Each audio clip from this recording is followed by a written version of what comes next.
of workers were sacked. For the people, some here at this meeting, there will be an opportunity of a transfer.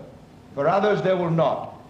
And to be unemployed is bad enough at any time, but it's a great deal worse, in my opinion, at a time like the present, when people not only feel that in losing their jobs, they are losing their income, but it is, of course, the feeling of hopelessness that comes with that. It wasn't just shipbuilding. British Leyland was formed by the forced merger of old car companies, and AEI was created out of the electrical industry. In the process, thousands of workers were put on the dole. But journalists and television commentators supported this wave of sackings. They accepted Jim Slater's line. These were necessary casualties in a war to make Britain great again.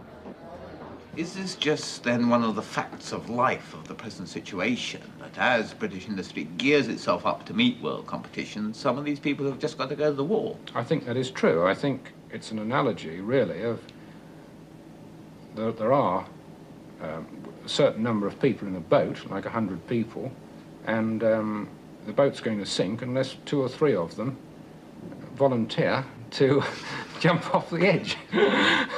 Like the way you call it, volunteer. Well, they might be draw lots for it. I thought he was credible, and I think I bought the Slater story, which was that he had at least the gift to wake up boring companies, of which there always are plenty, and there were plenty then. Now I think that I think we swallowed it whole. I say we. I think a lot of people in my business as financial journalists swallowed it whole.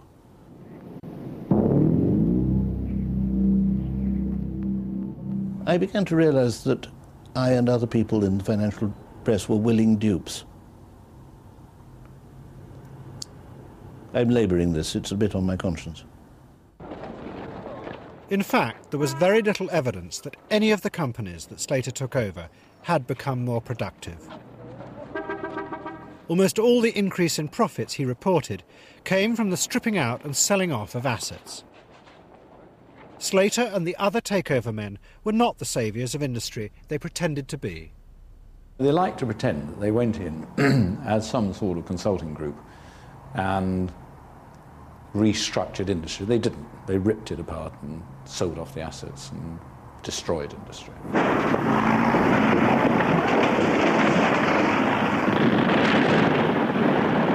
They weren't interested in the regeneration of Britain. They were interested in making as much money as they could, by any means. Slater was beginning a tremendous process of change, which has ended with the destruction of large parts of British industry. Because the assets of industry were taken,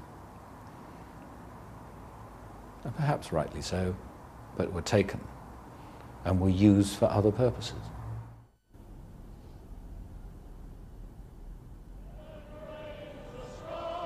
The wave of takeovers created by the Labour government had little or no effect on productivity. The British economy stubbornly refused to grow. But the takeovers were having a hidden, revolutionary effect on the structure of power in Britain. Both Slater and now the politicians were liquidating many of the assets of industry. They were feeding them as cash into an ever-booming stock market. In future, it would be the millions of small shareholders who would decide where that money should go. The market was now increasingly shaping the future of the economy, not the politicians. And the men who appeared for the moment to control the market were the tycoons from the Claremont Club.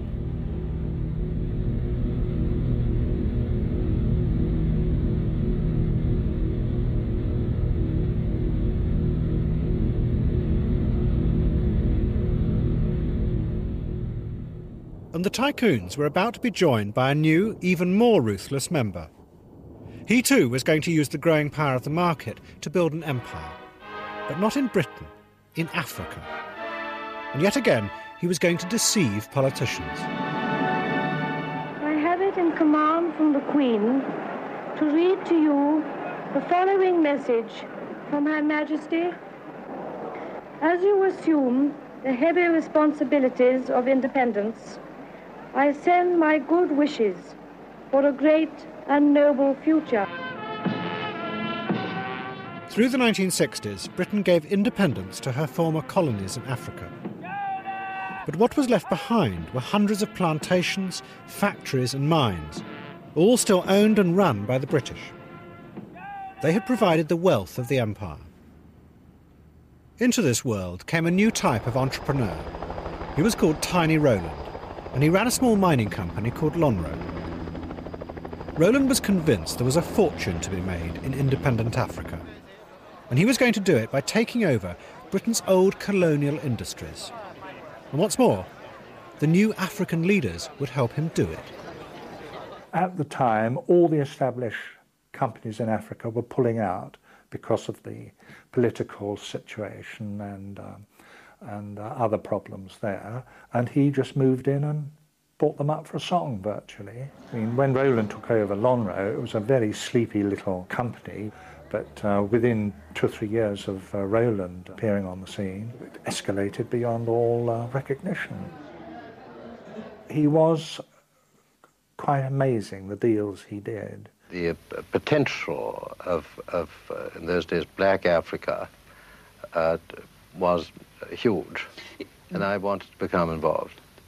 When you say potential, do you mean the potential for making money or for diversifying your interests, for having power? In what terms do you talk about potential? Not in terms of making money alone or having power. That never occurred to me. The excitement, the interest which I thought I would be acquiring, the people I would be able to meet, the vast openings on the continent, these were the ones which attracted me most of all. The takeover that made Rowland powerful in Africa and in Britain came in 1968. He used ruthless methods to get hold of the richest gold mine in the world, the Ashanti gold mine in northern Ghana.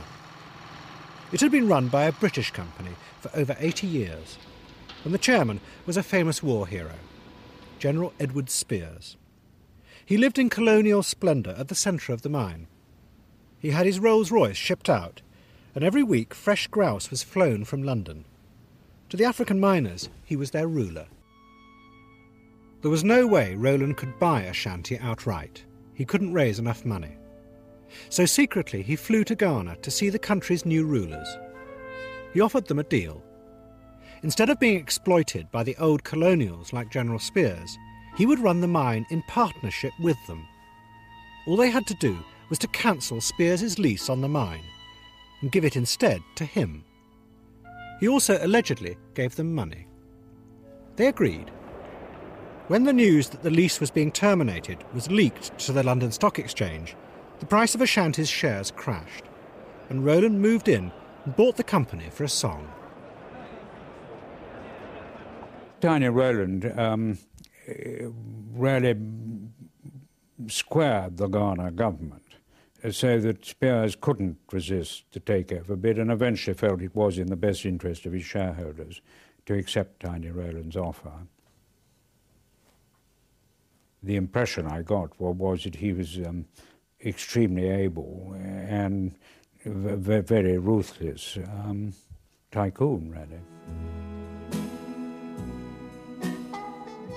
Rowland now flew round Africa in his private jet, doing similar deals and building a vast industrial empire for himself. To the African politicians, he presented himself as a new partner, building with them a modern industrial Africa. But like Slater and the other takeover men, he was deceiving them. Rowland was stripping as much of the profits out of the companies as he could and feeding it back into the London stock market. In turn, his share price went up and he could do more takeovers. It was growth by acquisition, not by investment. The country was really being cheated. It's millions of dollars. And where did that money go? It definitely didn't come to Zambia. It went to Lonhro. To Lonhro? Yes. What's your reaction about that? I'm